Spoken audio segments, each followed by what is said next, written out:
task that I'm going to ask your assistance today, because usually we work different offices and we don't get a chance to say hello, to see each other. Today, as we are sitting together, probably for the first time in quite a long time, I want you to do one thing for me before we get into the program. If you haven't already done so, would you turn to your neighbor on your right and left and assist me in saying, welcome, you're welcome. Do that right now.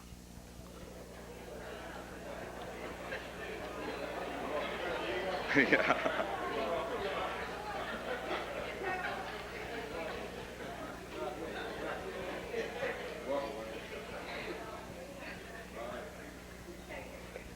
Now that we are officially greeted each other, in love, I hope, we will now have a moment of prayer from the faculty advisor to the Medgar Evers College Christian Club. He's a counselor, Mr. William Foster. Will you give him your attention?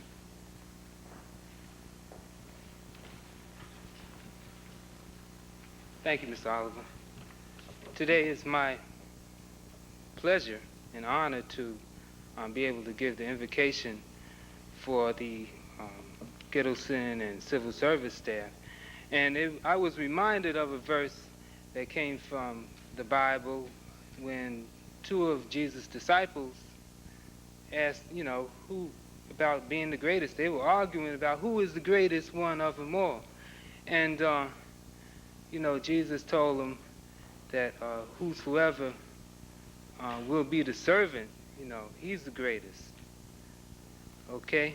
In other words, it is a great thing to be a service to others. And I'm just proud today and honored to be able to be on the program.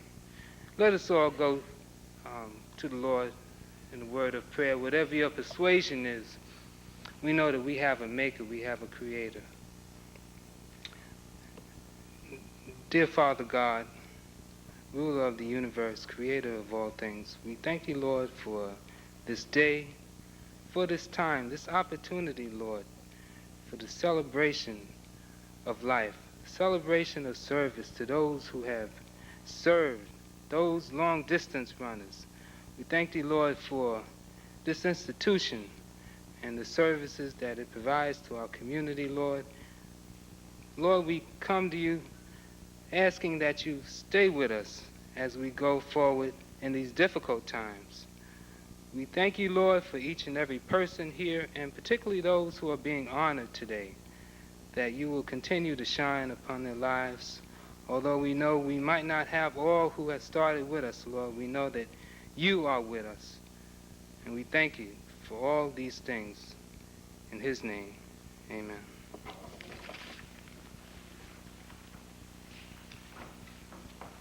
Thank you, Mr. Foster, for that prayer.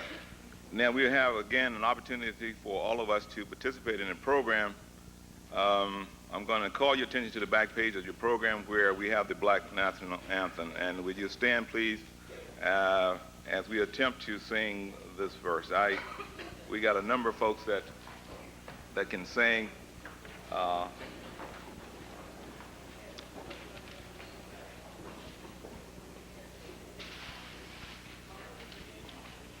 Okay, we're ready.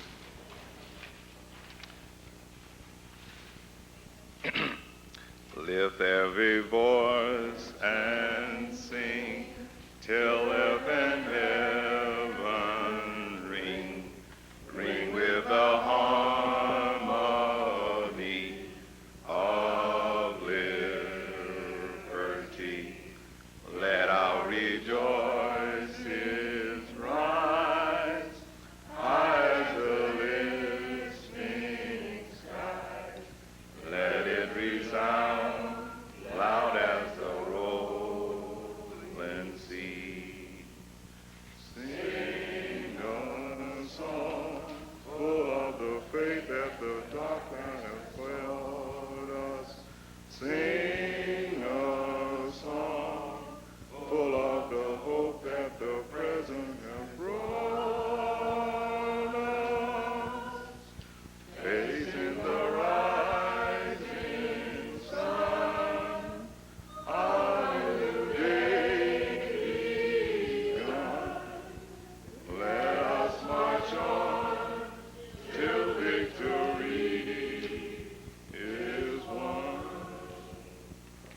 Thank you.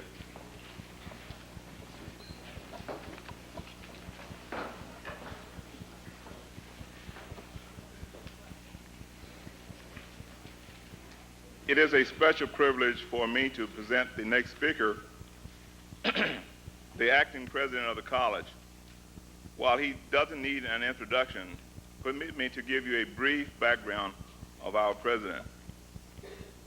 Dr. Leo A. Corby received his Doctor of Social Work degree from Columbia University, his Master of Social Work degree from Fordham University, and his bachelor degree cum laude from Central State College. A native New Yorker, Dr. Corby is a graduate of Music and Art High School. He served as director of the SEEK program and chairman of the Department of Academic Skills at Lehman College, City University, New York, before joining the university's central administration. He has worked as a social worker and administrator in the New York City public schools before moving to Lehman College in 1969. Dr. Corby served as acting vice chancellor for 3 years, and in 1984, he was appointed vice chancellor for student affairs and special program of the City University of New York. Dr. Corby was named acting president of Medgar Evers College of the City University of New York by the University Board of Trustees effective July 1, 1987. In addition to serving on numerous university committees and various educational, civic, and cultural organizations, Dr. Corby enjoys a reputation as an accomplished musician. He lives in the Bronx with his wife, the former Helen Richardson, and their 3 children, Allison, Leo, and Anna. Without further ado, I present to you our acting president, Dr. Leo A. Corby.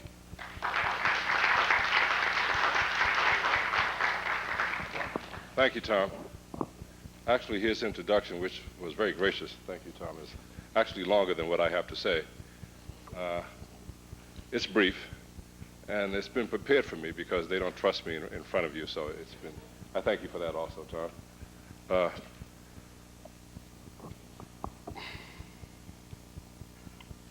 When the idea to sponsor this event to honor the Gittleson and civil service staff was presented to me, I was happy to approve it. I am proud that Medgar Evers College is setting this positive example in recognizing employees for their service for some length of time. As you know, the individuals being honored have rendered service to the college for 10 consecutive years or more. It might interest some of you to know that some have worked as long as 18 years with the college. The administration of every institution and organization always relies heavily upon its support staff to accomplish many of the day-to-day tasks. I believe that just went off. Am I correct? Yeah. I didn't touch it, but can you hear me without it? Okay. We are fortunate here at Medgar Evers College to have a very committed, sincere, and dedicated group of staff members who serve the college well. As they are introduced, you will find through their biographical sketches that the majority have an eagerness to continue to grow and to develop.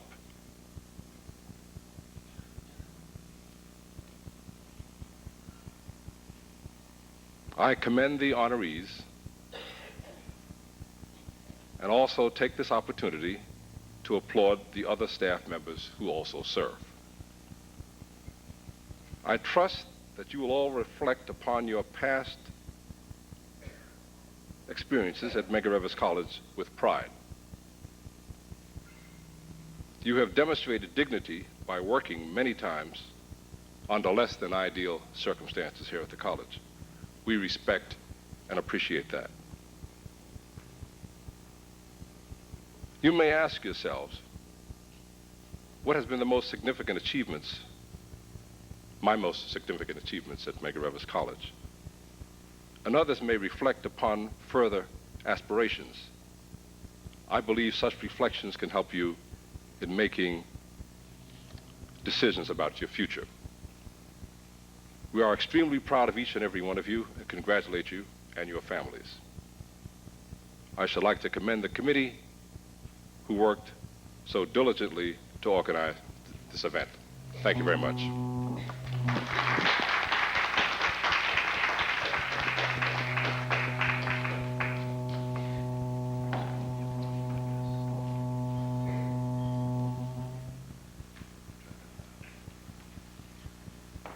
Thank you, Dr. Corby. Before I present the next speaker, let me say to you that as part of the committee that came up with the idea, we want to say up front that this is our first annual ceremony, and mistakes were made, and we know that in terms of the data that was presented. We ask that you just make note of it and share with us after the ceremony so that whatever correction need to be made will be made. At a different time, I would thank the committee that worked so hard preparing the programs and the biographical sketches and all the other things. But I just want to make that comment earlier regarding the material that you have in your hand. We are pleased to have a representative from District 37, the shop steward of Local 384. She's a Gittleson working currently in the registrar's office, and I'm sure she need no introduction at all other than I present to you Ms. Edna Lucas.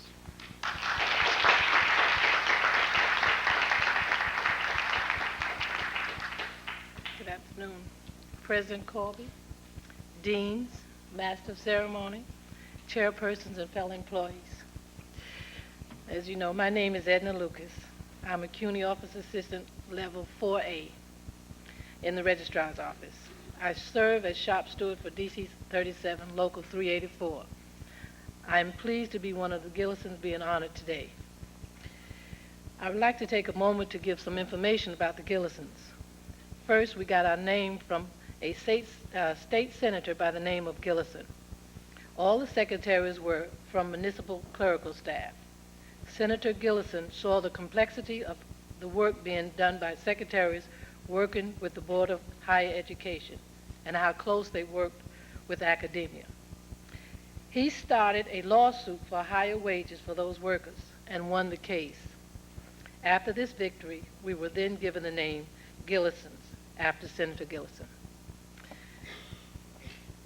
There are a lot of Gittelsons that have retired and are unable to attend this function, such as Elsie Jones, Doreen Gibbs, Norma Harris, Odell Bowling, just to name a few. We also have some Gittelsons that have expired after their retirement. Some of them are Faye Harowitz, Dorothy Peters, and Mary Streeter. For those Gittelsons that have expired, I would like to take a few moments of silence.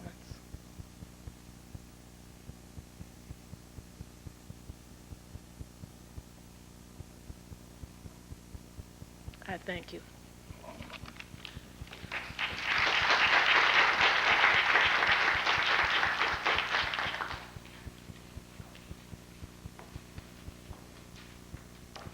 Thank you, Ms. Lucas.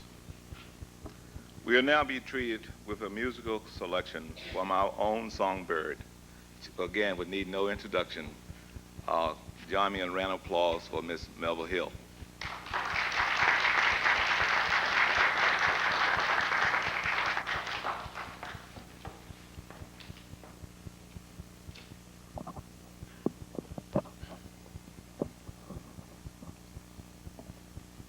Sometimes we are so busy looking to the future where we're going, we forget how we got here.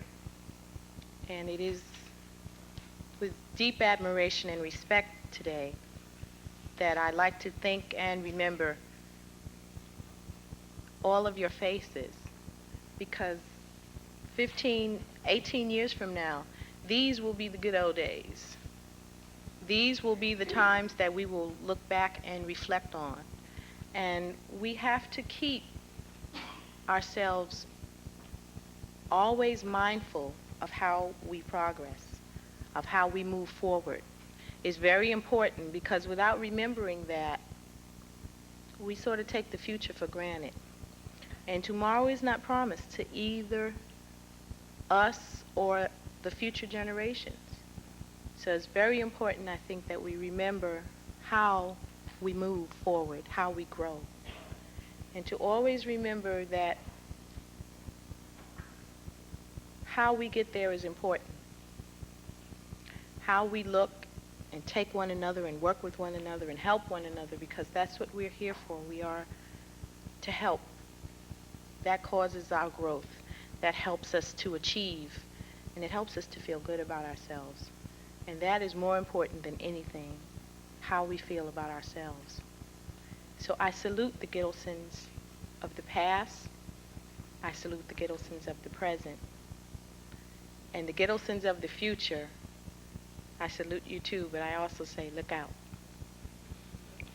Because it's not an easy road. And if you're going to be a chicken, you can't be a Gittleson. So this song that I'm going to sing is in honor of how we got to this point, how we came to be.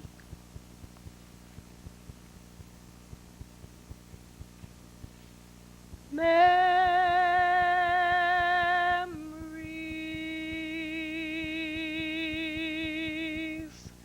like the corners of my mind, misty watercolored memories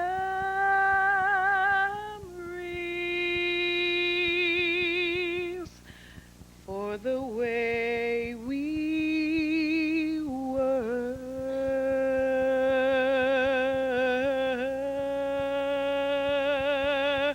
Scattered pictures of the smiles we left behind, smiles we gave to one another,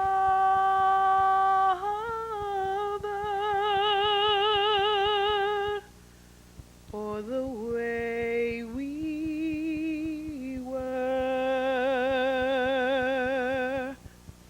Can it be that it was all so simple then? Or has time rewritten every line?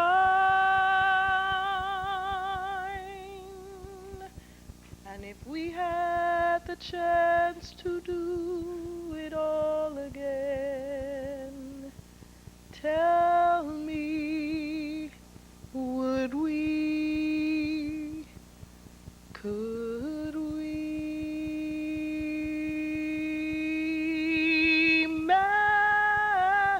Memories may be beautiful, and yet what's too painful to remember, we simply choose to forget. So it's the laughter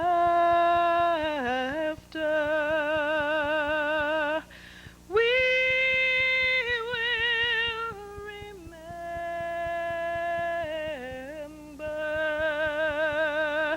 Whenever we'll remember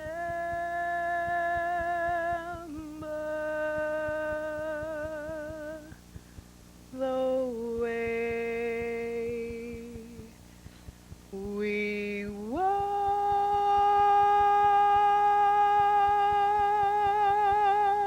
Ooh,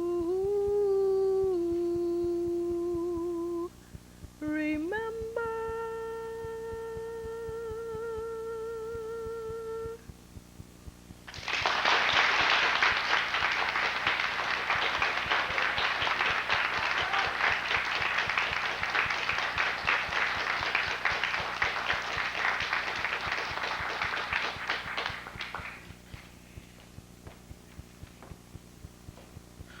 will now hear remarks from our Dean of Students, Dean Joel O'Carroll.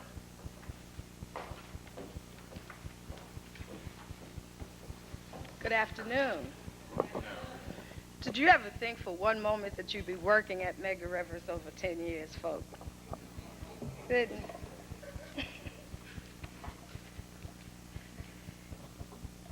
Thank you, Melvin, for that lovely selection. Last night, I had the opportunity to read a few chapters from a book entitled The Life of Langston Hughes. It's Volume 2, 1941 to 1967. There's a chapter in the book entitled On Solid Ground, and the chapter provides a description of Langston Hughes's two-room apartment at Aunt Toy's house at 127th Street in Harlem. And he opens up the chapter by saying, "I would rather live in a kitchenette in Harlem than a mansion in Westchester." For Langston Hughes truly loved Harlem. He had an uncompromising love for the black masses, for black life, and for black culture. And little could really dull Langston's enjoyment of his new home. And Langston was inspired to write a short poem while living at Aunt Toy's house. And the poem is entitled, Down Where I Am. And I'd like to dedicate the poem to you. Down where I am, too many years, climbing up the hill. About out of breath, I got my fill. I'm going to plant my feet on solid ground. If you want to see me, buddy, come down where I am. So, on behalf of the Division of Student Services, the staff, the faculty, the students, we celebrate you today for pioneering at Medgar Evers College. It's surely not Harlem, but it's Brooklyn. And we celebrate you for landing on solid ground. And may your home at Medgar Evers remain cool, restful, challenging, fulfilling, and inspirational. Thank you.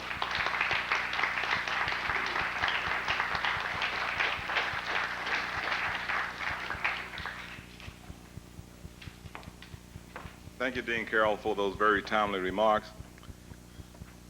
Before we are about to go into the phase of presentation, let me say that in terms of the order in which we hope this will work out very smoothly, again, first time for doing this, we will ask the honorees to enter from my right and exit to my left. We will be starting with our Dean of Administration. But let me just, before I call Dean Barron up, many of you as Gittleson Civil Service staff have probably worked for various administrators, directors over the years, and as you may know, sometimes it's, as you recall, that first appointment when you go in for the interview, you are anxious to make a good impression. And remind me of a friend of mine who's another administrator. He very bright, he became administrator. However, he was born without ears. So for a reason, he became very sensitive to that, and he didn't want people to point out, says, look, you don't have any ears. He didn't like that. So he was interviewing candidates for as an assistant, and a number of them didn't get the job because he would ask the question when they come in, what do you notice special about this environment to me? So they'll look and say, you don't have any ears, and he would just cross them off. For a reason, I don't know why, because it was sensitive. So word got out to don't mention to a new candidate, do not mention the fact that he doesn't have any ears, you'll probably get the job. So one candidate was quite right, came in, he looked at him, He asked the question, anything unusual? He says, you're wearing contact lens. And he smiled. He says, didn't mention, that's quite observant. He says, how did you know? That I don't wear I wear contact lens. He says, obvious, you can't wear glasses because you don't have any ears. Thank you. We will now hear from our Dean of Administration who has ears. He will make the first presentation. Give it to Dean Barron.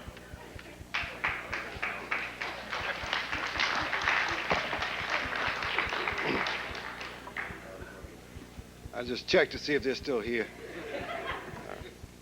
I have the dubious distinction of presenting some of Medgar Evers College's finest employees as honorees today. And some of you in the past, as a matter of fact, Dr. Clement and I were standing in the hall one night about a week ago, I guess, or 2 weeks ago, and one of our employees introduced me to a friend of hers as her boss. And those of you who know me well know that I don't consider myself to be anybody's boss. I consider myself to be a co-worker.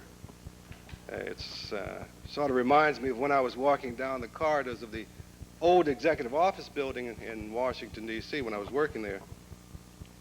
And I was behind two young staffers, and one of them said, I'd rather work for the Pope than work for this president.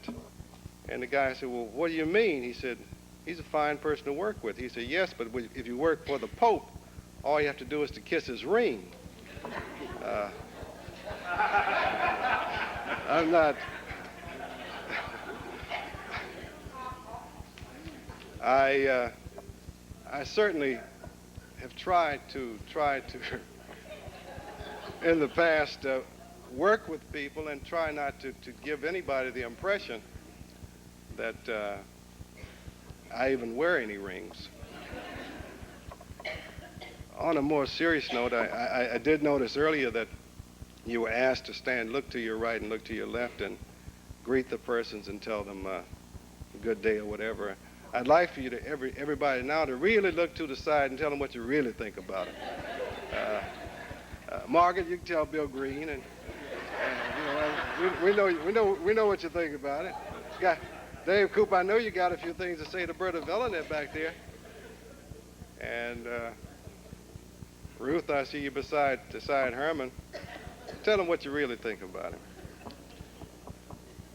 As we've gone through the past 4.5, I guess 5 years now since I've been here, the persons who I'm about to present, persons who I've come to know as very hard workers, very cooperative persons, and very congenial persons. And I've tried to give as much support as I possibly could under, as Dr. Corby said earlier, some of the most difficult of circumstances, without sometimes proper supplies, proper equipment, proper staffing, without sometimes not being able to really say what you'd like to say to some of the people with whom you had to deal. We understand that. We do appreciate your cordiality, your patience, your appreciation, your understanding, and your dedication to the job. And of course, that's what makes good employees. We all have to, more importantly though, learn to live with ourselves. And if we are satisfied that we've done our best, all of us, then I think that that's probably the most important thing. And we hope then that other people will come to appreciate what we've really done and what we've tried to do to make this a better place for us all. The first person I have on the list is a person who I used to look at the name. Every time somebody says Myrtle around here, I always think of Myrtle Peel. But there is another Myrtle here, and she too is a very dedicated and devoted worker. Myrtle Isaacs is a person who has been here for a number of years. She has served in the departments during the 17 years, or about 17 years if I'm correct, of time at Medgar Evers College. She served in the Bursar's office since December 1971. to January 1981. She's presently working in the admissions office and plans to retire. Plans to retire? You didn't tell me that. In 1990.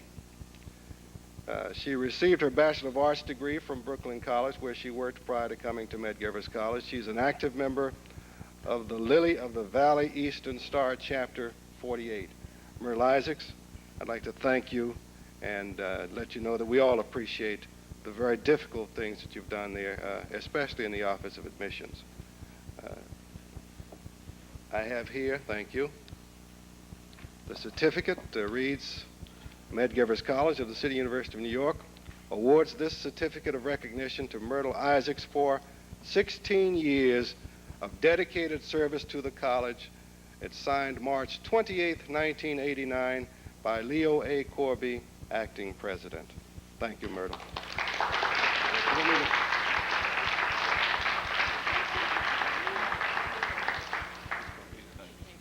Okay, want me to take it down?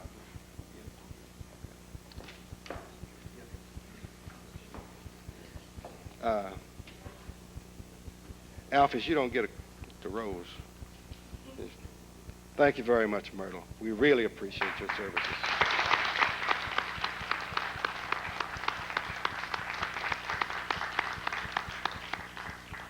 And she never complains, even though we know she has a lot of reason to complain from time to time. But she never has, to my knowledge, at least not to me.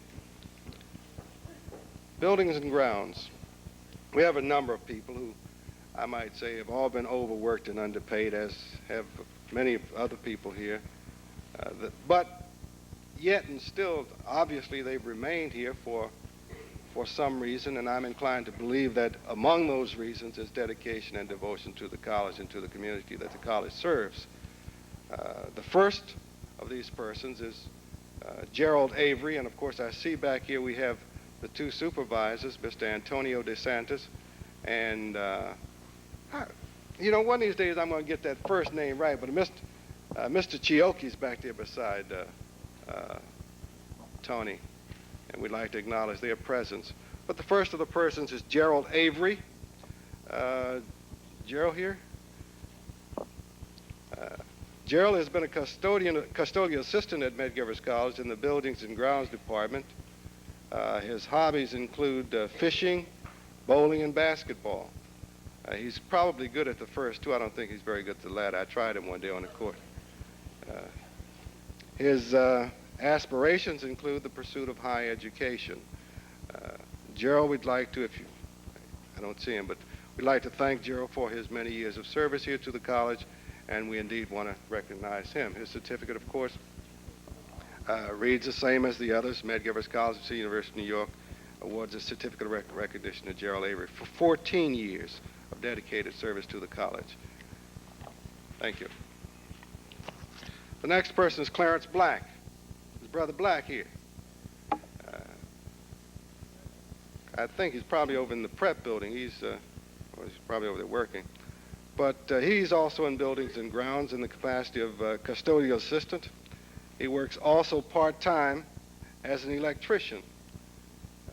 His hobbies are bowling and cooking and horseback riding. Included in his future aspirations is the desire to become a high-pressure boiler tender within the City University of New York. Mr. Clarence Black, I'm sorry. And of course, we have his certificate here for 13 years of service. When I finish, I'm going to ask all of us to give a round of applause for all of these dedicated workers. The next person is Gregory Harrison. Though Gregory's not here, and I don't have a bio, I do know Gregory over the past 5 years has worked both in the prep building and in the Santini building, and he has 14 years of service. He's now working in the Santini building, trying to keep it at least fit for the next several months before we vacate it, which we hope to do before the end of June. Gregory has always been a hard worker. You've probably seen him. He wears a thing over his face. Gregory's got a very sincere effort, or he puts forth very sincere efforts to try to be as healthy as possible. And of course, because of the dust in the buildings where he's worked, he's worn that. But 14 years of service for Gregory Harrison. The next person is Felipe Martinez. Is he here? Felipe is probably working in the other building. Felipe has 16 years of service. And let me just tell you a little about Felipe. He currently works for Buildings and Grounds, where he's a high-pressure boiler tender. He has worked in that same department as a maintenance man, labor, and custodial assistant. His hobbies include carpentry and planning. His other interests include making kitchen cabinets and bedroom vanities. His goal is to buy a house and design its interior to his own taste. 16 years of service for Felipe. The next person is Miguel Martinez. Miguel has served in the capacity of custodial assistant in the Buildings and Grounds unit. He has been actively pursuing a liberal arts degree at Medgar Evers College over the past several years. He plans to continue this effort, his educational endeavors, as well as pursuing a career in higher education at Medgar Evers College, retirement age. His hobby is playing paddleball, and his 14 years of service are also here recognized at this time. Our next honoree is Cynthia Nelson. I see her right here with the pretty blouse on, glasses. Cynthia Nelson, of course, has been, most of you know, primarily involved over the past several years with space, buildings and grounds, and she's a sort of a jack of all trades over there. And she has coordinated all of the space reservation assignments over the past, I know at least past 3 years. Let me tell you a little bit more about her. She is an office assistant B in the Department of Buildings and Grounds. She's served in the Personnel, Financial Aid, Student Services, Veterans Affairs units. She's also successfully completed several personal and professional development programs in adult and continuing education. She just returned several years from maternity leave. That baby should be about 3-4 years old, shouldn't it? Huh? 8 years old, she tells us. Baby was 4 before I met her. Cynthia, I'd like to thank you and present this to you. Tony wants to take your picture there.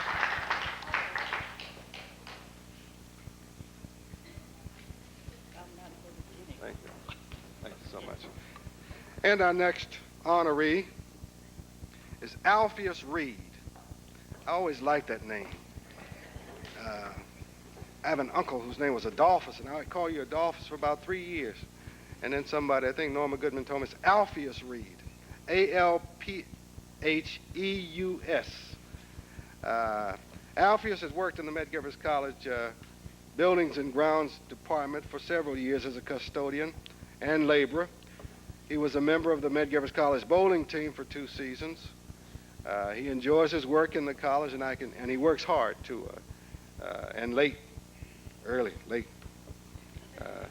He's looking forward to the end of the next 3 years when he plans to begin to retire and to begin working and traveling and hunting and fishing and finding more time to enjoy his family. Alpheus Reed has 16 years of service at Medgar Evers College.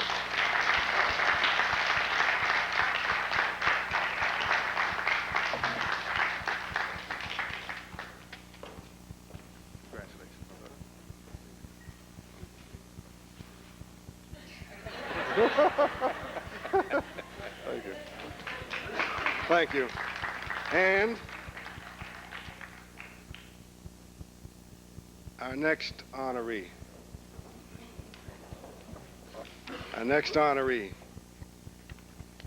Is not listed here, but I can tell you about him. He has worked in Buildings and Grounds for a number of years. He has helped me and helped the president and the college in general to do a number of things, including getting things set up for the move, getting things in place, after the move, and he'll continue to do that as we make the transition from the Santini to the Prep building. And all of you probably know him as the person who helps to get things done when there's an emergency situation, when you got something that's planned, something that you got about 2 hours work. The event is planned for an hour from now, so if Washington gets these things done, our good friend, our devoted worker, Mr. George Washington, I saw him earlier here.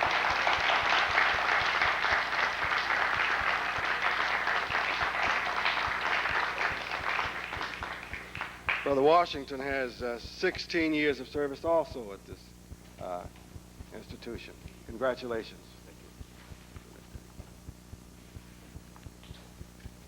See, he turns to the camera. Thank you.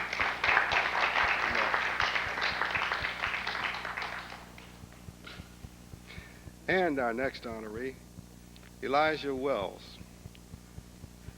Elijah's been here since 1974. And he served as a custodian in the Buildings and Grounds Unit. In addition to his job, he's presently attending school seeking a GED. Upon completion of those requirements, he plans to pursue a career with the New York City Transit Authority until he is of retirement age. Elijah Wells is, I don't see him at the time, but he has 14 years of service at Medgar Evers College, 14 years of good service, and we thank him for it.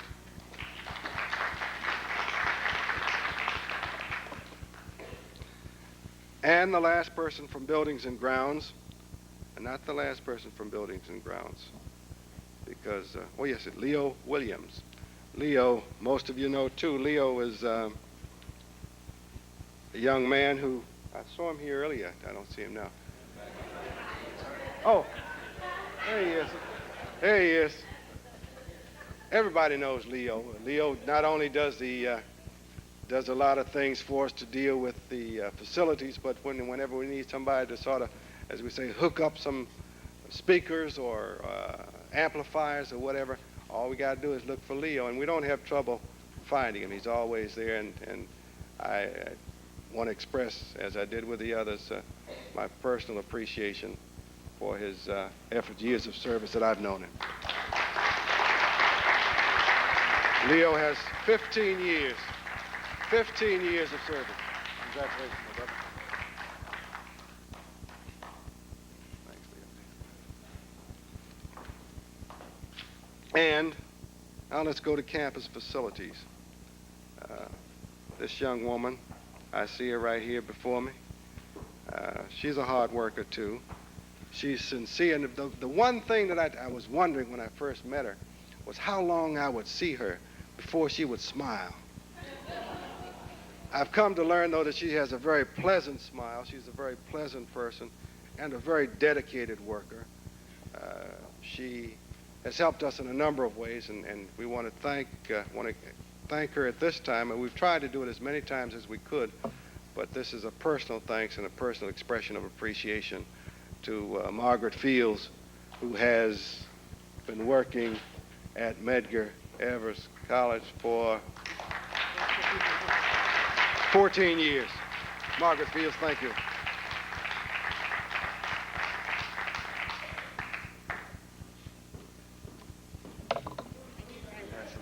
See? Now he wants you to smile. Thank you. Thank you.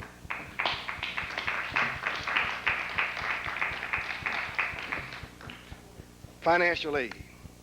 Now, anybody who knows financial aid knows Mary Miller. She's in a very difficult position. Here's another very difficult environment in which to work. People become very concerned and very adamant, don't they, Mary, about their financial aid. And when they don't get it, or when they don't get it fast enough, there's one person we can always count on to keep them, to provide them some solace and to help them to relax, and that's Mary Miller. She's worked diligently at Medgar Evers College, assisting students in the Office of Financial Aid since 1971. She has been an avid participant in various activities, PTAs, and when her children were small, she was very active in a number of other school activities and community activities.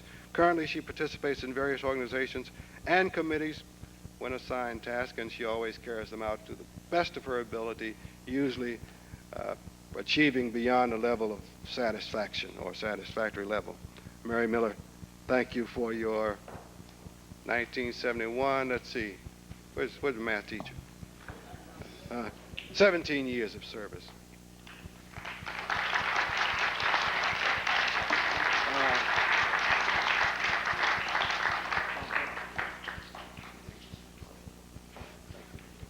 Thank you. Thank you again, Mary, so much. Now we go to personnel. Personnel. Our first person is the recipient.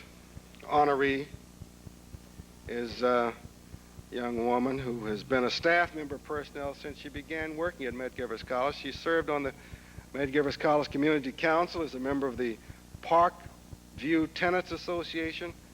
Her future aspirations include returning to school to complete her undergraduate degree. She, too, is a very pleasant person. She's always got a smile on her face, even though sometimes I wonder why. Especially, but she is. She's a very pleasant person. Marie Dillon, the Office of Personnel.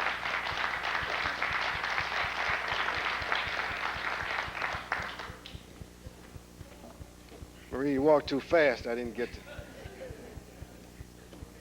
And see, I'm not used to seeing her like this. She's even got. Thank you. Thank you.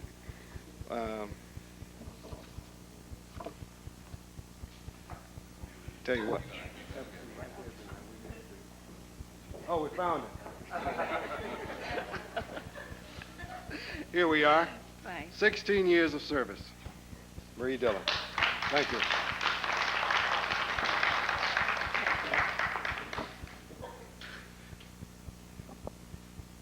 Thank you, Marie. And, of course, the next person tells me that he's going to retire soon. He's been saying that, though, for 3 years. This gentleman also works in the Office of Personnel. He has been in that office ever since I've been here, and they tell me long before a lot of us got here. Bill Green, presently assigned to personnel, as I said, has previously served in the Bursar's office.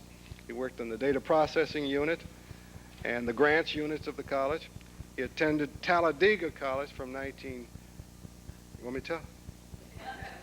He attended Talladega College and was awarded the AAS degree from New York City Tech in And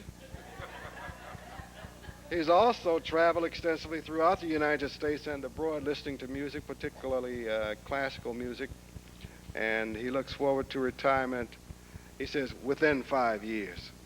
Bill Green, thank you so much for your 13 years of service. Don't forget it'll be 31 years. Be 31 years. Okay. Bill.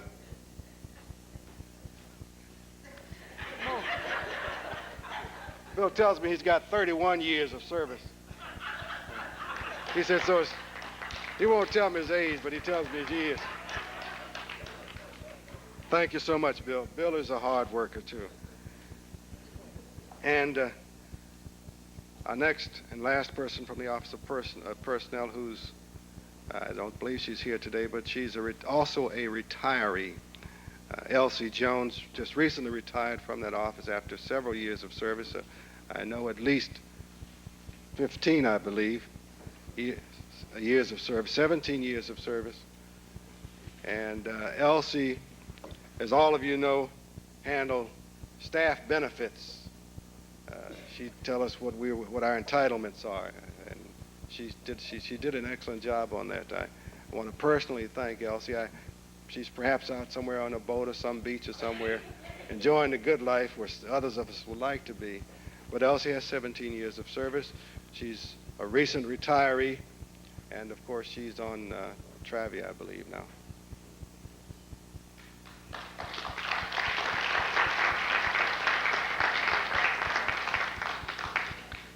Since my throat is getting dry, I have one more.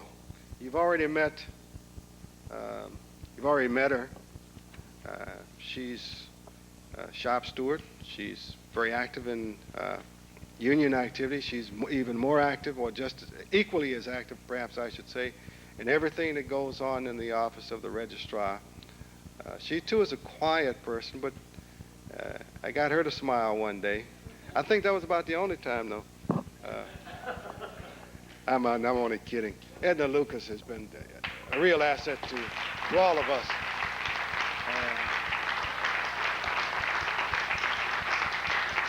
Edna's got 16 years of dedicated, devoted service to the college, and Edna, we want to thank you not only for your efforts as an employee of the Office of the Registrar, but also for your efforts as shop steward and union representative. Thank you so much.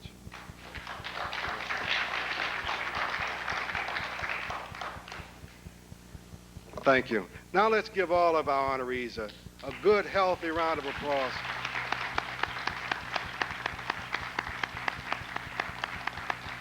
Thank you so much, Tom.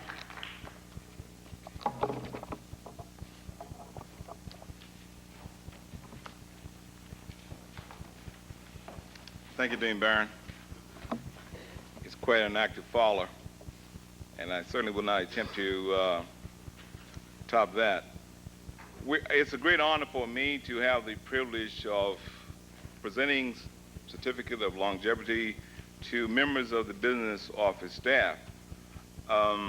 You have the bio before you, but I just quickly give some of my personal reflection, and I would like for the honoree to come forward, and the person that I will be talking about in just a moment will be Miss Josephine. We know her as Joe Early.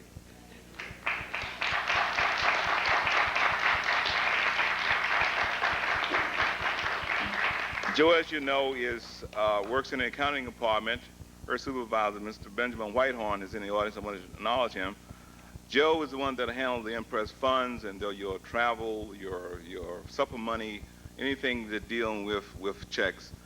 She's very active not only here at the college, but in various community organizations.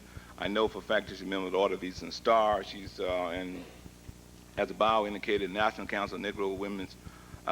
Joe is a graduate of Medgar Evers College. We need not say more about it. Let us give applause. And as I present a certificate for 16 years of dedicated service, Joe Early.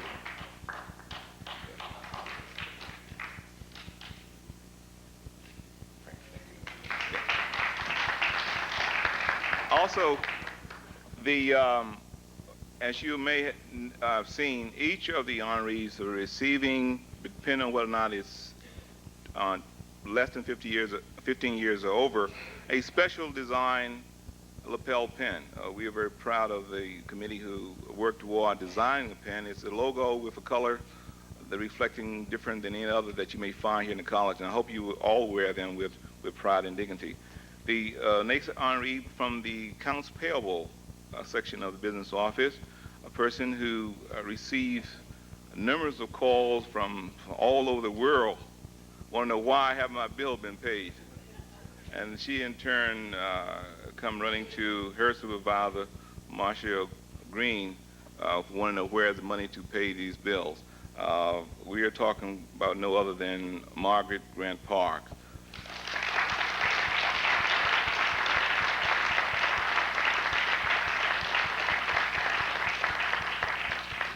As your bio will indicate, that Margaret serves in various organizations outside of the college and is active in the Progressive Women Club at Bridge Street AME Church. Again, I want to personally thank Margaret and all the members of the staff for 16 years of hard and dedicated service. Margaret.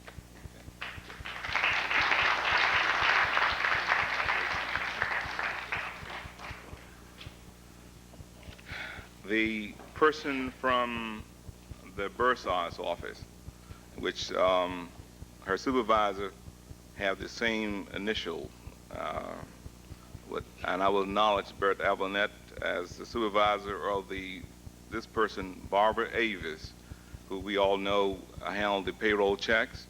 She's handled most of the financial aid distribution checks. She's been with the college some 17 years.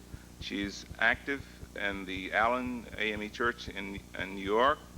She belongs to the PTA. She's involved with the NAACP. She's a very person that smiles a lot, and we are very proud of Miss Barbara Evers.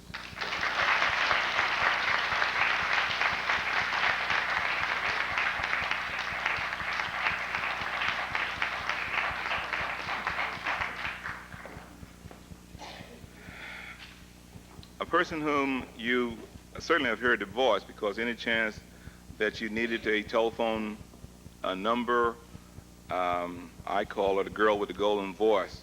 And it's very essential to the job because, one, you not only have a pleasant personality, but you need to be able to respond in kind when people are complaining why they couldn't get through with the phone calls and so forth.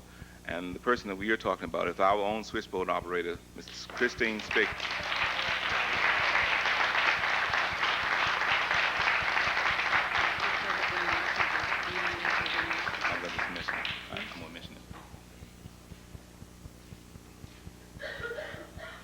Christine, as you know, I've been with the college for 14 years, working in various capacities, as her bio indicated, but right now she is our switchboard operator.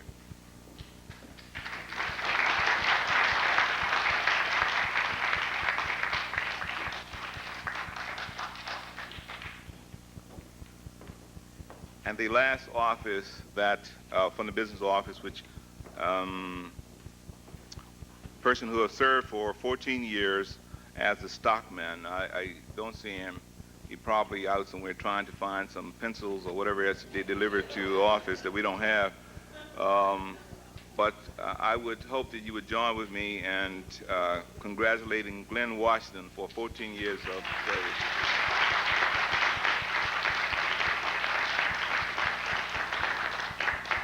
That's in the offices relating to the business office, and we'll move right ahead with the program because we'll hear, as soon as I find my notes, I will call up the NAICS presenter.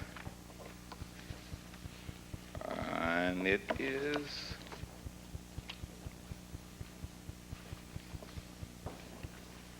who's the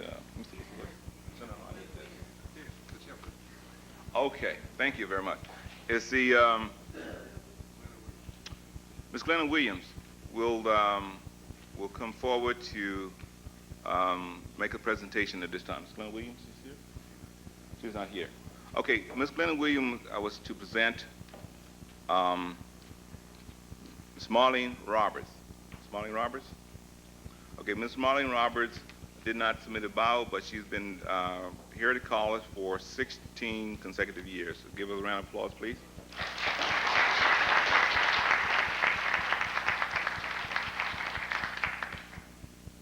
Our program, the next person on the program should have been here but due to emergency, is not here today. Ms. Donald Davis was to present from the data processing MIS division. Mary Bess. Mary Bess, she's not here. Mary Bess has been with the college for 16 consecutive years. Let's give us a round of applause.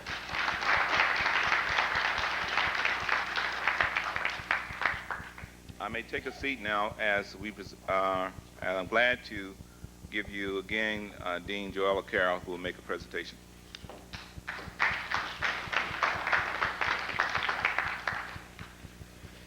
I'd like to present Esther Plains. Esther Plains has served in the health services area of the Student Service Division since her initial appointment at the college.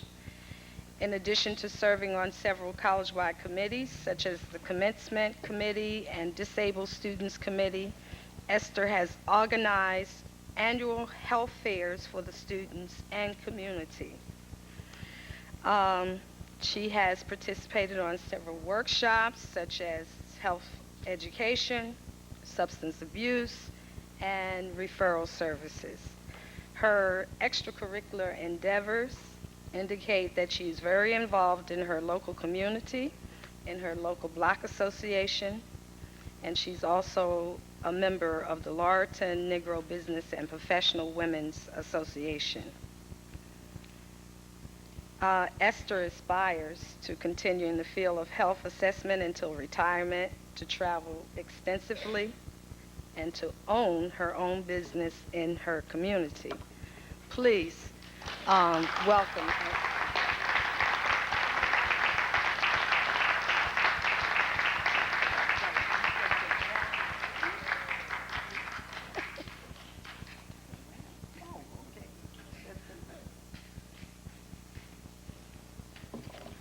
Thank you, Esther.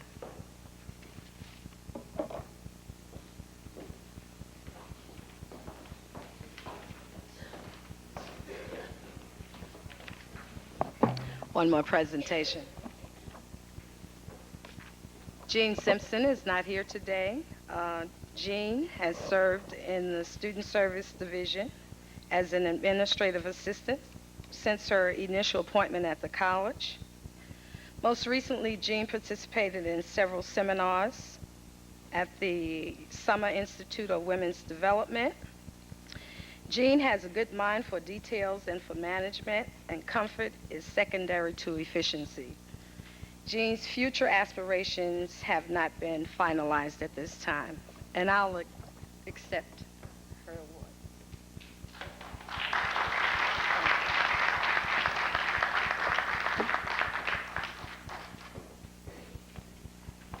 We will next hear from the Business Administration Division, Dean Emeritus, Dr. Wendell E. Cunliffe.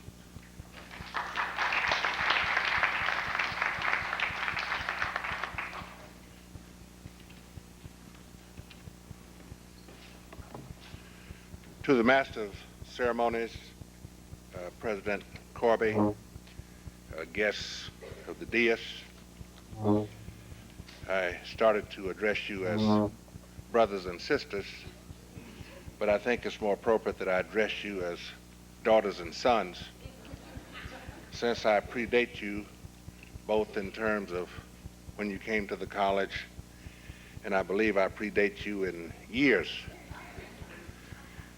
President Corby has alleged that he's my contemporary in terms of age, but I did some research and I find out that I have him by several years. So I will address you as daughters and sons. It gives me a great deal of pleasure and excitement on this long overdue occasion to acknowledge all of the work that you have done through the years, and I know about that because I have been here and I have seen you day in and day out, and I am fully aware of the conditions and circumstances under which you have worked over these years.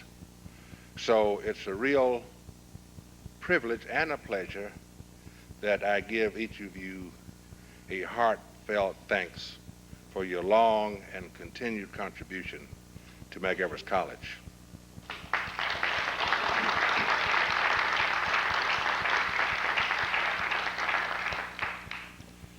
When I think of the Gittleson staff, if you will permit me this aside, I am reminded of the experience that I had with my very prestigious Cadillac last week. I ran out one morning and I jumped into it to rush to an appointment that I had. I turned the key in the ignition and all that I received was a clicking sound. Nothing would happen. The car wouldn't say anything. So I repeated that operation and I got the same result. So I was thinking to myself, here's this car that I strained myself to purchase. It has these hundreds of horsepower under the hood. It has these big, comfortable seats, and is capable of carrying you thousands of miles, and here I can't get it to say anything. So I ended up getting a cab after about an hour, Cost me $40 to get where I wanted to go. I was late getting there, and the person that I was to see could only give me 5 minutes. So I didn't accomplish my objective, and the whole thing was nothing but frustration. So I got the mechanic eventually to look at the car, and he told me I had a problem with the starter. He showed me that in that starter, there were a number of cogs on the wheel that spins the engine around when you turn the ignition. And the smallest cog in that wheel had broken off. So that's what the problem was. And I think about you when I think about that experience. You are looked at by some as a small cog and not so essential. But based on my knowledge and what I have seen and what I have observed, that if that cog is not functioning, Medgar Evers College will not go anyplace.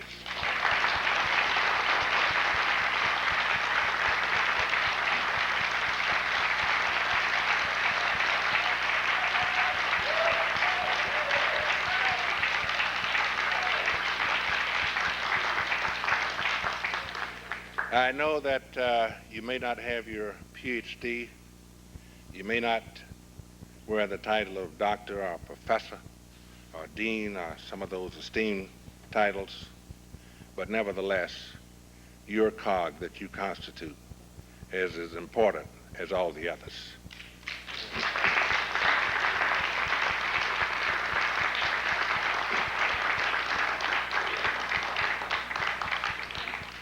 Now, my task is to recognize Miss Swain,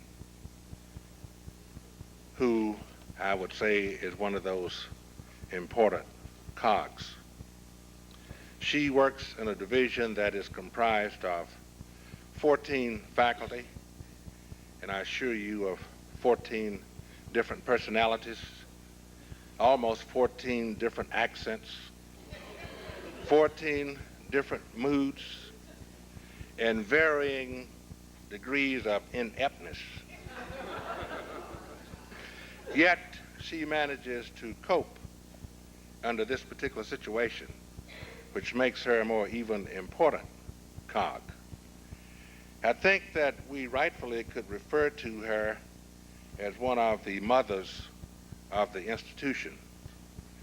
While Medgar Evers College was at 80th Street and still in the process of being born, she joined the staff there working in the purchasing unit. And she came to the campus in 1971 from 80th Street. Since coming to Medgar Evers College, she's gained a broad background of experience. She has worked in the business office, she has worked in the registrar's office, she's worked for adult and continuing education, and for the last 4 years, she has worked in the business division. And this broad background of experience has served the division well. Ms. Swain, what form do we need to send to the registrar to get this done?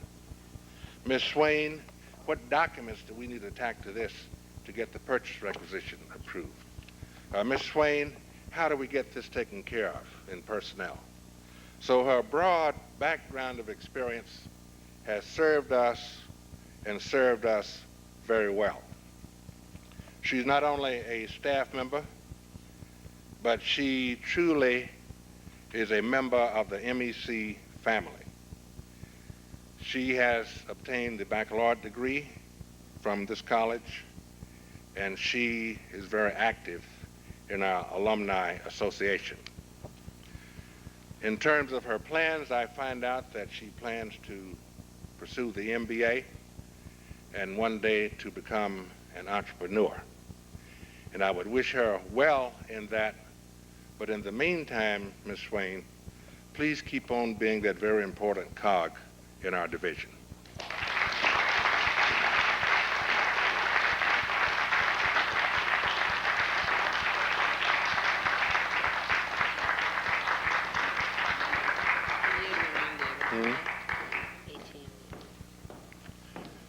It's debatable here whether it's 18 or 19, and I'm going to vary from this and say for 19 years of dedicated service to the college. Thank you and congratulations.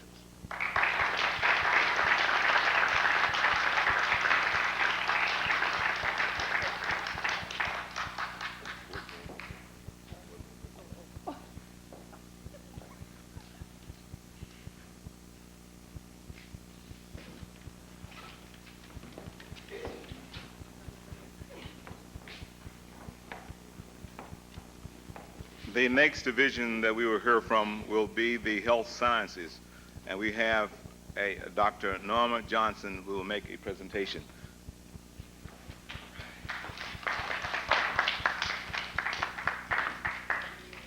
Thank you, Mr. Oliver, Dr. Corby, deans, colleagues, staff. Wendell is just a difficult person to follow. He has said everything that I could possibly say about all of you. But there is one person in particular that I must speak about today, and that's Mrs. Joyce Kennedy. Mrs. Kennedy was here when I arrived at Medgar Evers College in 1973. And she and Alice Alexander were the two people who'd smoothed the way for me when I first came here. We have been here long enough to see our children grow up and go to college. And in all that time, Joyce has been a rock.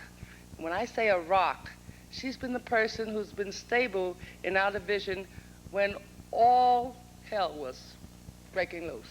I have to say that. And she has pulled us together and maintained the division, one person with 14 faculty members, because Alice was stolen away from us to social sciences. Okay? And they won't let her go. But I have to acknowledge them both, and particularly Joyce, because we rejoice that we have Joyce. Thank you.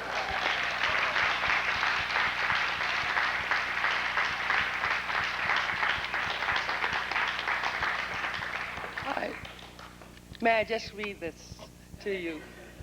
Miss Joyce Kennedy began employment at Medgar Evers College on October 1st, 1971, in the Health Science Division, Nursing Division. She has served faithfully in that division for 17 years. It's a long time. Miss Kennedy has been involved in several extracurricular activities to increase her knowledge and update her skills in the secretarial science field. She successfully completed several courses, secretarial training courses, and word processing and computer course.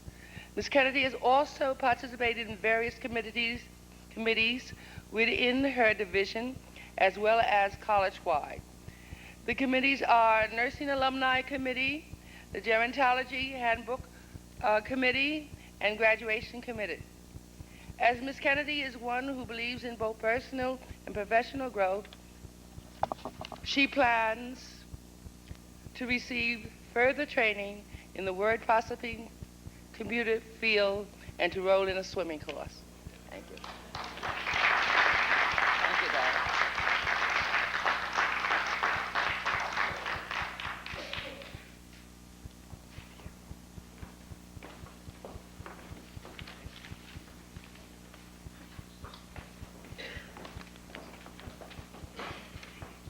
We will now hear from the Natural Science and Math Division, and I believe for acting on behalf of the chairperson, we have Dr. John Flowers.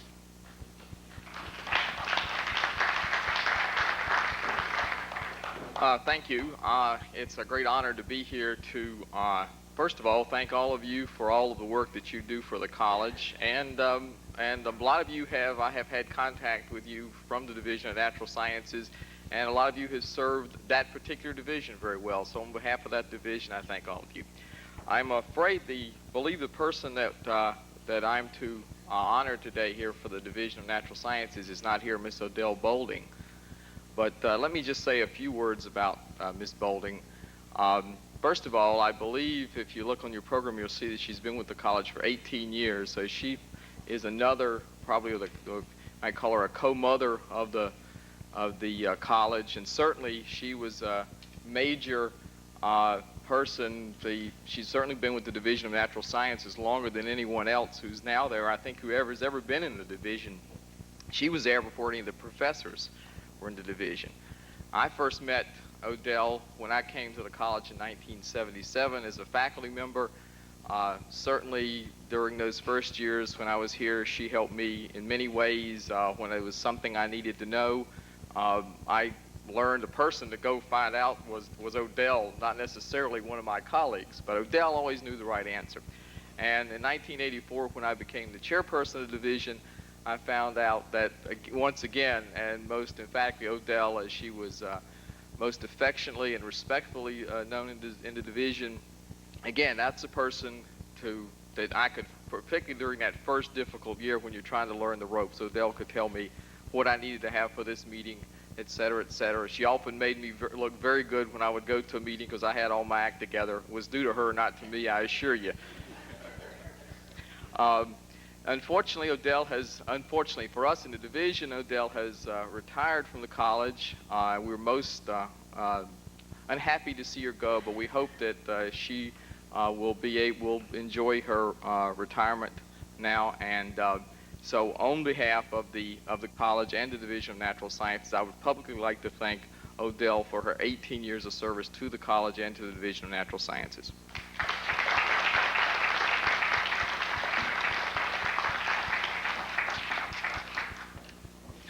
We'll now hear from the Teacher Education Division. We have the chairperson, Dr. Roderick Loney.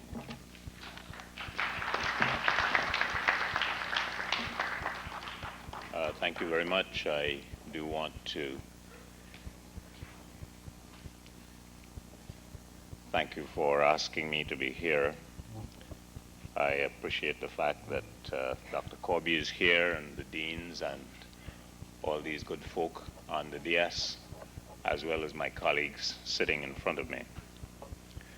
I've been at this college so long that I don't think there's anyone here who has been here as long as I.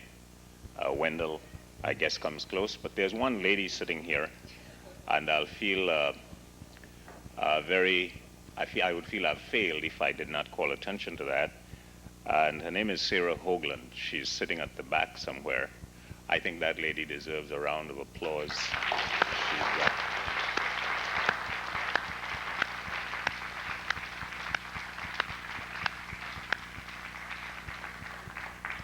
When I came to the college, I met Sarah Hoagland sitting in an office. I called it playing tiddlywinks, but she was really putting together the basic foundation of the college in terms of the infrastructure.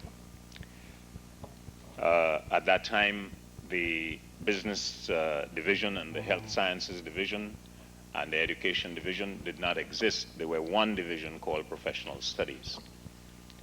But times have changed, we have grown, and I'm glad to see that growth take place. There are very few people in this room whom I do not know. Some of you I know more personally than others, but I do want to take this opportunity to congratulate all of you, because as Dean Clement has said, there's a sense in which you are the wheels that make the operation go.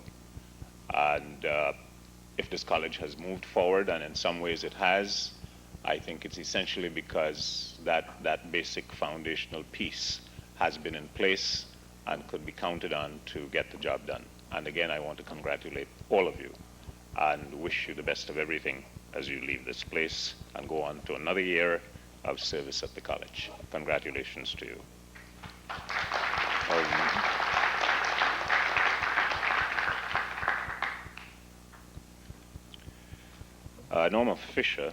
Norma Brown Fisher. See, people go through changes at the college too. She was Norma Brown, but she became Norma Brown Fisher. It has been my good pleasure to work with Norma Brown Fisher for a number of years. In fact, I worked with her several times. I've been chairman of this division. In fact, when I came Wendell was first my chairman, then he became a big shot. He became a dean, and he was walking up one of those streets with me one day, and he said, Rod, you know, President Trent has asked me to serve as an assistant dean, and I'd like you to take over my hat in professional studies. So I was really filling in for Wendell when he became the dean. So we go back a long way.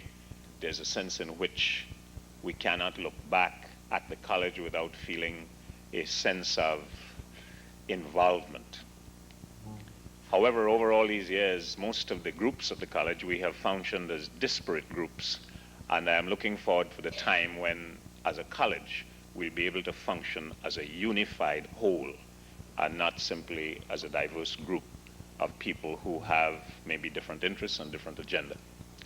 But back to the story at hand, Mrs. Fisher has served the Division of Education well. When things have changed, chairs have come and gone, and faculty have come and gone, and she has been a constant. And she has been a positive constant. I have found her to be a source of real help, whether we had a faculty of 20 people or whether we had a faculty of 7, as we now have. And so, Norma, I want to take this opportunity. Your bio, we can read, but I want to take this opportunity to personally thank you for the work you have done and that you have done very well, and to wish you the best of everything, because I think you're, above all, a good person, not simply a good worker, but a good person.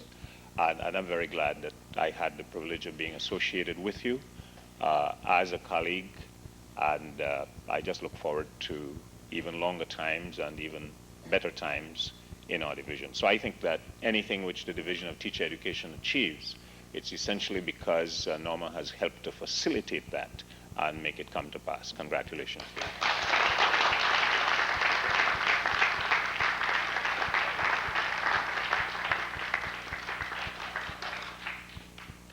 This award reads, a certificate of recognition to Norma Fisher for 16 years of dedicated service to the college.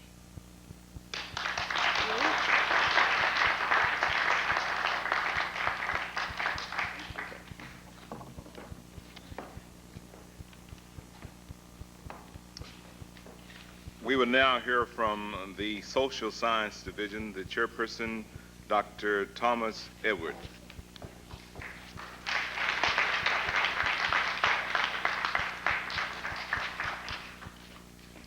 Thank you, Mr. Oliver, and to the president, deans, chairpersons, other faculty members, and staff.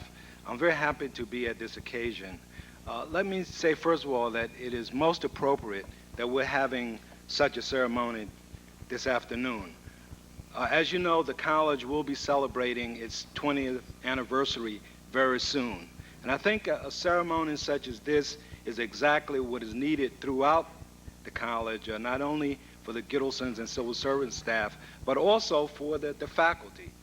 It should be for the alumni, something that likewise the students should be aware of. 20th years of quality service that Medgar Evers is giving to the community. And so hopefully with this ceremony, as well as other types of recognitions such as this one, is that we will make that additional dedication. We will go that extra mile once again and rededicate ourselves to the service of Medgar Evers College and this community.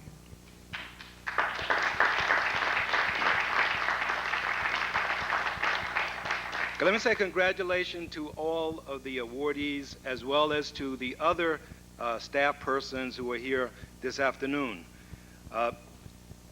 I know that with all of you I've worked with in one capacity or the other. I know many times in many of your offices I have called, I've needed information, I've needed your services, and I like to say publicly thanks to all of you for all of the cooperation that you've always given me in particular.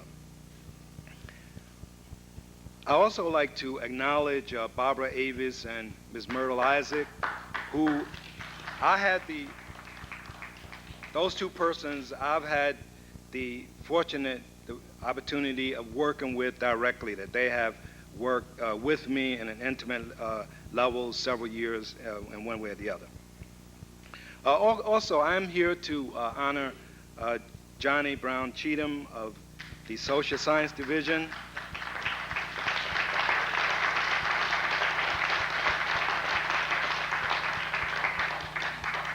And I must say that Johnny, along with her colleague Alice Alexander, that they are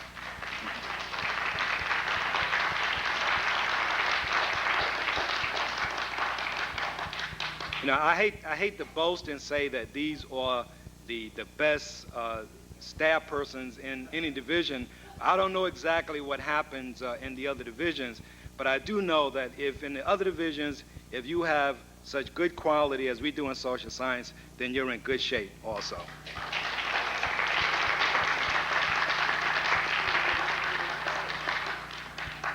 Okay, with Johnny, let me just give one.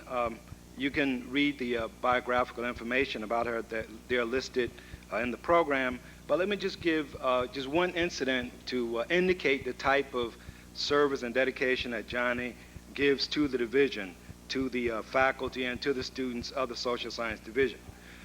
First of all, since I've been acting chairpersons, I've never heard any student, any faculty member say any negative comment, any complaint whatsoever about either Johnny or Alice, and that makes me feel very proud. I'm happy to say that as acting chairperson, not knowing all of the ropes and all of the requirements and the demands of the office, that with such capable personnel, that all that's needed is for the memorandum to come to the office, and before it gets to me, they know what has to be done, and they are in process of getting things done.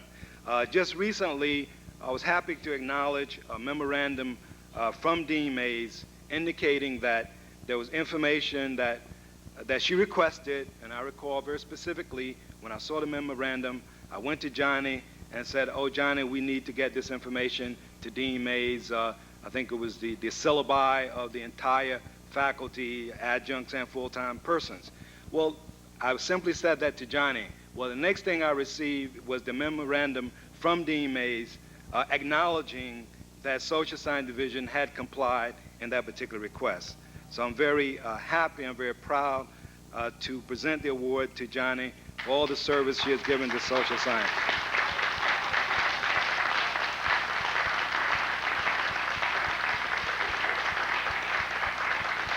Okay, and Johnny has served the college for 17 years.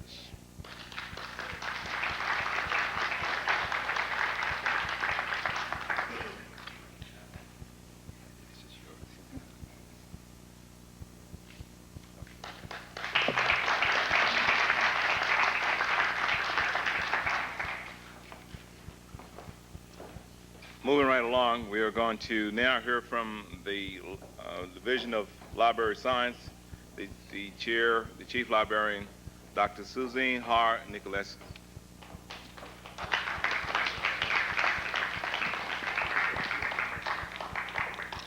Good afternoon, and thank you, everybody. We have to go back to work in the library, so I'm going to synchronize, economize the presentation. Before I read my speech, I would like to see 3 of my staffs. Please stand. Come on the podium, please. Mrs. Rita Palmer, Mrs. Trilby Eiffel, and Mrs. Tila Taylor Hayward.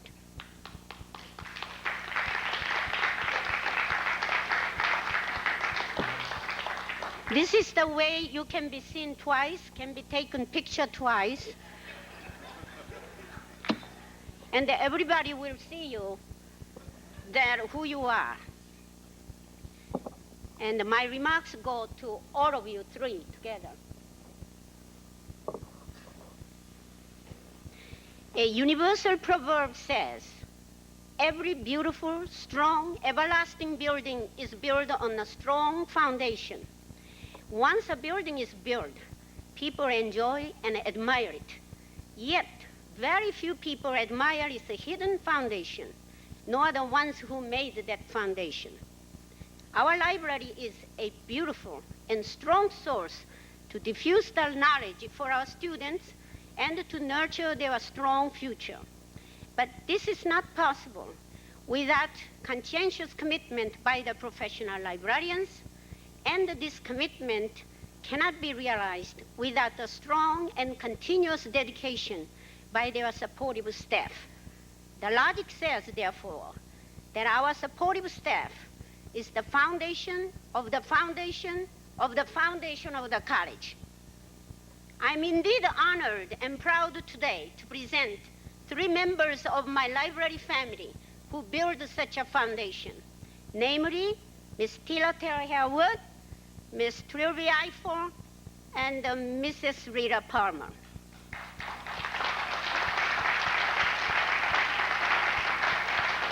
Wait. For the past 17 to 18 years, by the way, I like to straighten out the records. There's someone cheated out 1 year from both of us, so I would like to straighten out 18 years. Knowing how demanded this college is, working 1 more year is a hell of a lot, I think.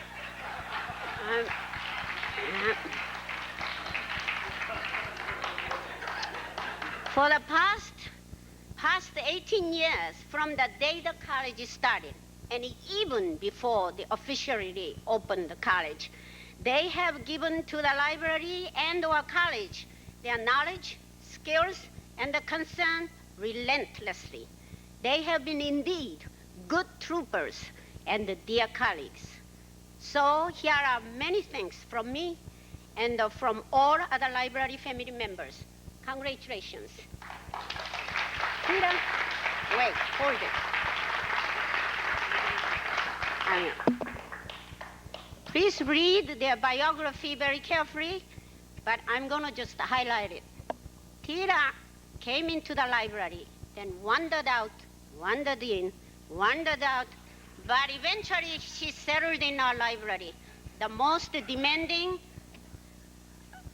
area of operation technical services. She knows how to pack, unpack, fold, unfold, sew, and tear the books more than anybody else. She has been very productive in both ways. She gained 3 children during her production. Also, we increased thousands of books to be processed by her. And thank you very much, Tira. Here's a Tira.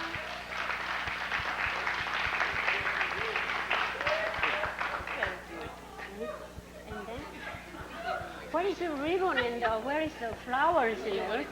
Oh, yeah.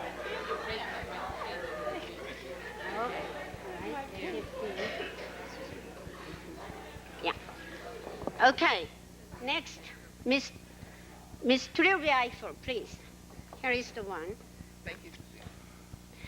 If you think 1971, our library was just opened, you are wrong. We had already library before that. We got inherited a small, beautiful library from Kingsborough Community College, who happened to be in the Masonic Temple that we opened our college. And imagine, we had also inherited a symbol of good hope, and that was the Trilby Eiffel. We got inherited with their library.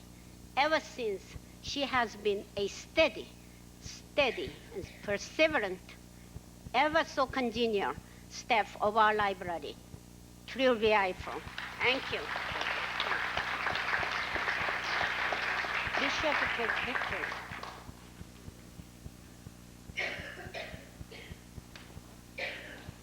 Thank you. All right. Next, Next, Rita Palmer. When she joined the library 4 years ago, she sure didn't know where she was winding up. If anybody has taken more, my griping, scraping, yelling, howling, and jumping from one priority to the other, one crisis to the other. Yet, she guarded my office like a guard in a Fort Knox. Rita Palmer never comes minute later than 9 o'clock. Very often worked beyond the 5 o'clock of her call of duty. And I thank you very much. Really.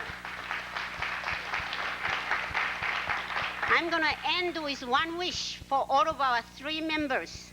I hope this award nullifies all the hits they've taken from me until now, so that I can start all over again when we leave here. Thank you.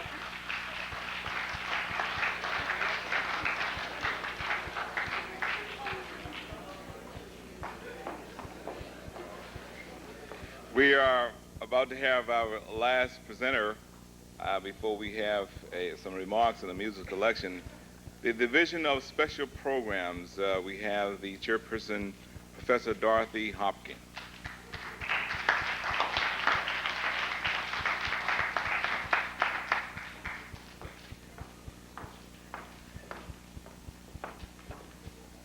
Thank you, Mr. Oliver. Greetings, everyone.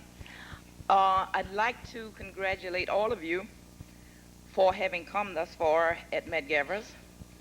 And I'd like to also say thank you from a personal point of view to those of you who've been the recipient of my, we are family isness. And I do remember I'd go down to Margaret and I'd say, Margaret, I gotta have this key. I don't know where mine is. And Margaret said, we don't do it that way here, Dorothy. But I'd get the key. Then I'd call Christine and I'd say, I'd like to make a long distance call. It's business. She'd say, may I ask who's calling? Oh, you don't know my voice by now? Finally, she stopped asking because she learned my voice. Then there'd be people like Leo, and we took this family thing really seriously. They'd put me in charge of the domestic affairs every time. Reception coordinator for graduation, convocation. Somebody had a birthday or somebody thought about having a birthday and they gave it to Dorothy Hopkins. We'd fill out the space reservations and everything, but somehow, you know how as things happen, they don't all get put in place at the same time. So I'd see Leo passing in the hall, or Mr. Washington, and I'd say, I gotta have this table, I gotta have it now. And they say, but there are logs on the table, and I say, I gotta have it now. And I'd get that now. And those are the things, and there are tons of you, like Barbara and Esther and everybody. Those are things that endear me to you. Now, okay, I have 2 people for whom it gives me great pleasure to present some special words and some special gifts. Pauline, since you are the baby in this group, we're going to talk to you first. Now, I would say read the blurb here on her, but if most of you, like I am, when you get to your office, you put it down, and by tomorrow there are 15 things on top of the paper, so I'll read it. Pauline served in the office of the President, the Registrar's Office, and the Division of Special Programs between 1972 and 75. For 12 years, she was secretary to the different directors of the Library Media Services. Currently, she works in the Division of Special Programs, which is College Discovery, and the Financial Aid Office in particular. In other words, our prodigal daughter is home, and we welcome her. And that's a very positive comment. In 1973 to 74, Pauline represented the Gittelsons on the College Council. She was elected to serve on the Presidential Search Committee in the spring of 1988.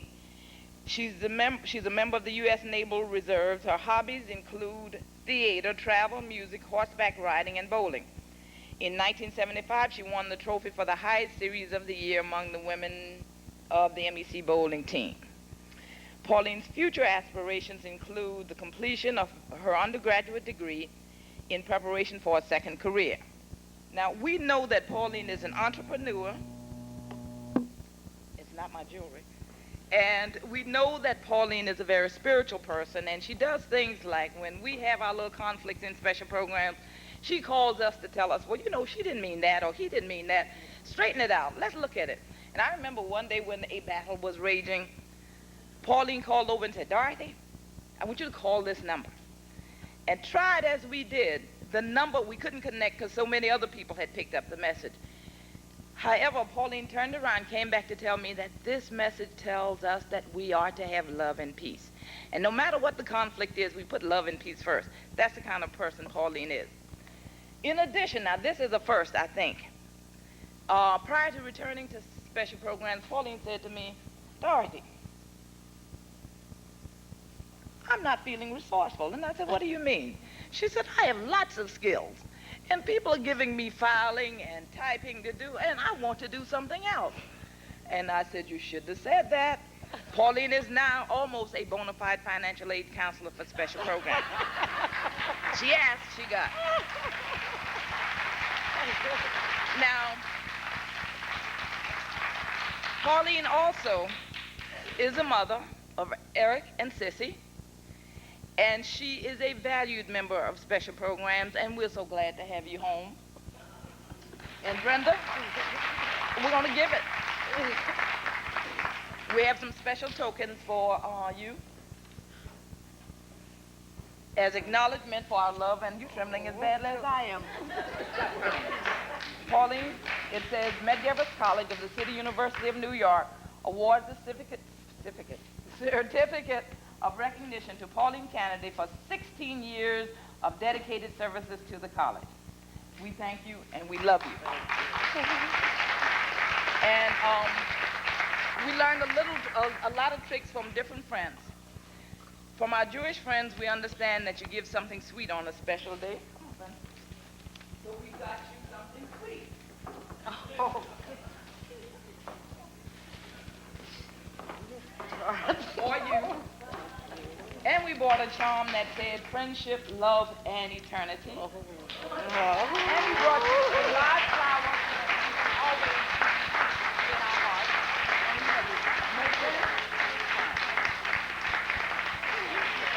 This way. You got it? You got it? Pauline.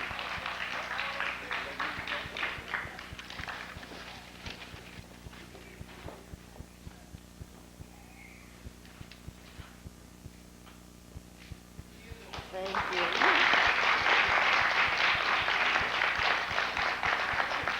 Now I have to watch my P's and Q's. Pearl gave me strict orders. When she first got a whim of this affair being planned, she said, Dorothy, you know I'm a very private person, and I don't want a whole lot of hoopla. And what did I do? Got into a whole lot of hoopla. Mrs. Foster has been here for 18½ years at Medgar Evers and served 2 years prior to that at the central office. She's been a loyal and committed member of the Division of Special Programs since her initial appointment to the CUNY system July 1st, 1970. During her tenure, she received several divisional awards and certificates attesting to her lengthy and uninterrupted service to Medgar Evers, and particularly to special programs. Mrs. Foster is a member of several civic organizations. She looks forward to traveling extensively upon retirement. Now, I could stand here for hours and talk about Pearl, and I know you aren't going to let me do that, so I'm going to tell you something. We in the President's office owes us a favor. The former Dean of Administration owes us a favor. Humanity certainly owes us a favor. There are as many well-trained and well-developed folks from special programs who were stolen by other units or borrowed or whatever, as you can think of. Well, somebody had to be the cornerstone, the one solid piece of steady rock that kept us together. That person is Pearl Foster. All right. Now, we need not talk about Pearl's skills because many of you, they're not, have asked, certainly the people behind me, for her professional skills. And you know you get it back top notch. All right? And for some reason, we were lucky enough to keep them from stealing her. And don't get any ideas, administrators. We're going to keep her. Okay, she is a cornerstone. She's the mother of special programs because as Dean Clement talked about the 19 different accents and personalities, I think I got about 25 my own. And Pearl handles it very well. And she's a sensitive and beautiful person. I remember when my mother passed back in '72, and I woke up on Mother's Day and I said, who do I call? And the phone rang and it was Pearl saying, Happy Mother's Day to you. That's a gem. Now you must know that Pearl is good at everything. We can even look at a piece of paper and tell you what piece of paper is in what file. And Pearl did that. But in addition, Pearl is the mother of Deborah and the wife of Courtney, but we have something else in common, and we're both grandmothers, and Jennifer is her claim to fame. So if she does nothing else after retiring but spend time with Jennifer, it'll be all right with us. Okay? Whoa. Where's he going? So it's up. Medgar Evers College of the City University of New York awards this certificate of recognition to Mrs. Pearl Foster for 18 and 1/2 years of dedicated service to the college. Thank you, Pearl.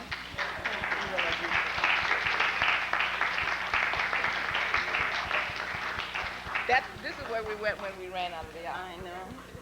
For you, we bought a little gold heart because that's what you represent to us. Sweetness and life from the entire special program family. And I didn't cry, huh? You got it? You got it?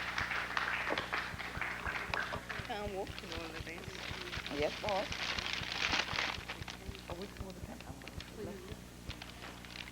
This way, Tony. Make it fast, Tony. Tony, yes.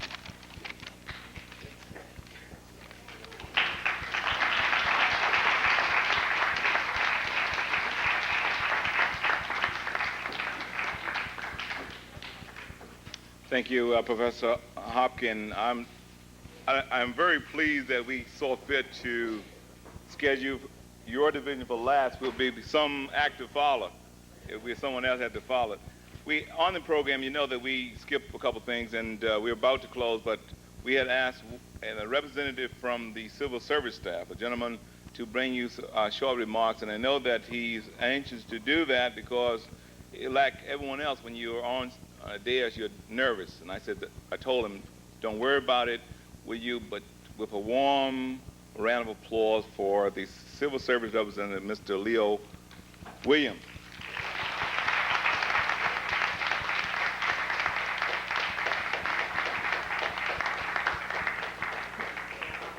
Mr. President Corby, deans, master of ceremony, chairperson, fellow employees. Good afternoon. I am pleased to say Dr. Corby and I has two things in common. We are both called Leo by our friends. I am Leo Williams, and I have been working at Medgar Evers since 1974. I started as a custodian and now work as a laborer in the building and ground department. I am proud of the service that I have given to college over the years and trust that my work has been appreciated. This is a good place to work. It may not be all what we want it to be, but the college is ours, and we want to keep it nice.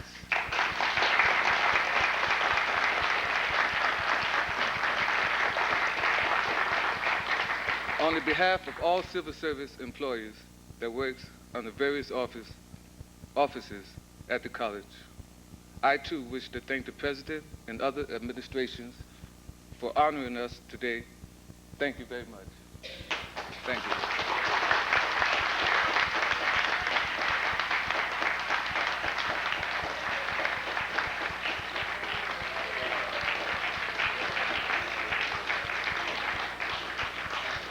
See, we're about to be treated twice again with a lovely musical rendition before we enjoy our refreshments on the second floor. Let us greet again our songbird, Miss Melva Hill.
Follow every rainbow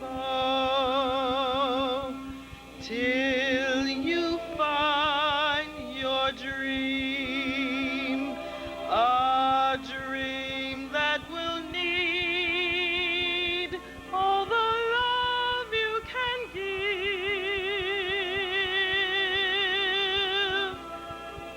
Every day of your life, for as long as you live,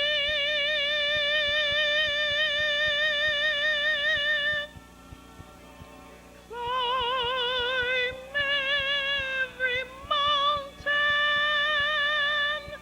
ford every stream, follow every rainbow till you find your dream.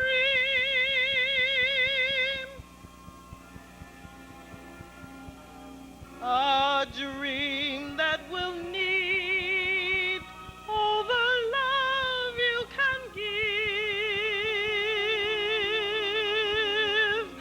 Every day of your life, for as long as you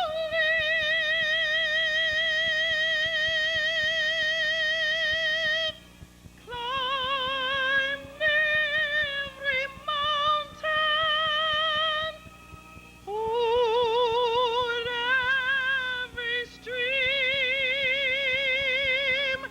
follow every rainbow till you find your dream.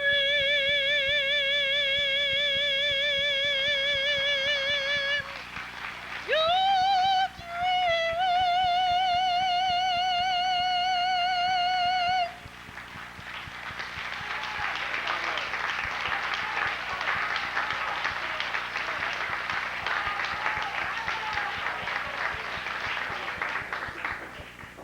I think they're well worth waiting for.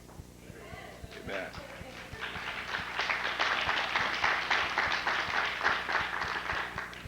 We're about to close. Before we do so, let me take this opportunity to thank the many of you who participated and helped make this occasion come to pass. There are a number of individuals, which I'm sure that I will forget to name them all, but I just want to make a special note of persons such as Ms. Arlene Parker, who was instrumental in doing the calligraphy for the certificate. I see her in the back, and I thank you personally. From the same division, Ms. Sonia Tate, who did most of the typing, that all these vowels and so forth. But the award, Special Award Planning Committee, not only were there the clod, or the cogs, should I say, in this whole wheel, but they were the real wheel and pulling it all together. And I want to personally thank them individually, and I hope you would join me as I call their names. The first person on, listed alphabetically, of course, Miss Dorothy Chambers, and I think she's in back.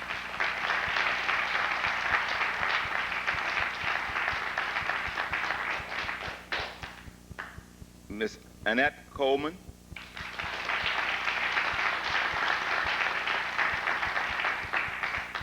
Ms. Naomi Compton.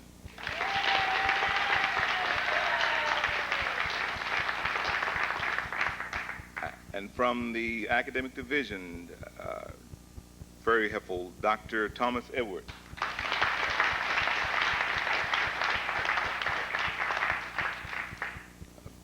Given a lot of guidance also, Mr. George Morales.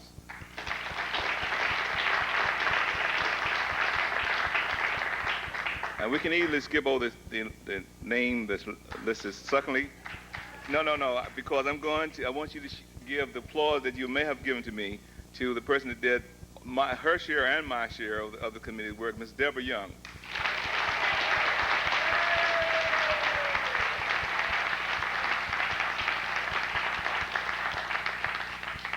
I want to thank all of you personally for your involvement and those who assisted with the reprographic, the other typing, delivering of things at the last minute, signing the deans and all the chairperson who came and participated. From behalf of the steering committee, I thank you.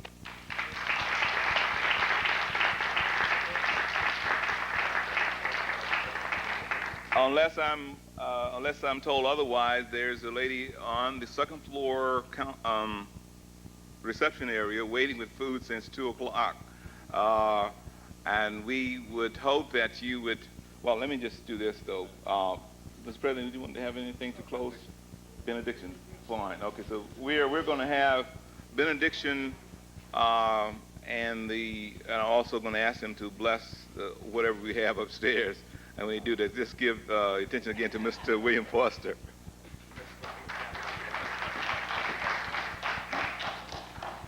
Well, I know we have something good upstairs. And I'd just like to end with a final note that in all homage to you all, I think this was a beautiful affair today. And I was just overwhelmed just looking at, and looking at the presentations and listening to all the presentations. And I'm just thankful for being here. And I just remembered the proverb of Christ who said, the race is not given to the swift, but to those who endure to the end.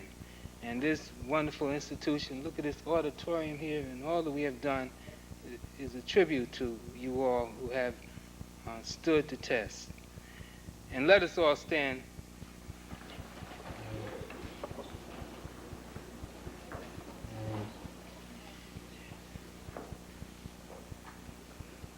Almighty God, we are thankful for this celebration of life. And as we go forward to continue our celebration, we ask you to bless the food, bless those cooks, Lord, and bless all of those who have made this event so wonderful and possible. We ask you, Lord, to be with us as we go to and fro, and may you watch over us while we're absent one from another. And all the people of God said, amen.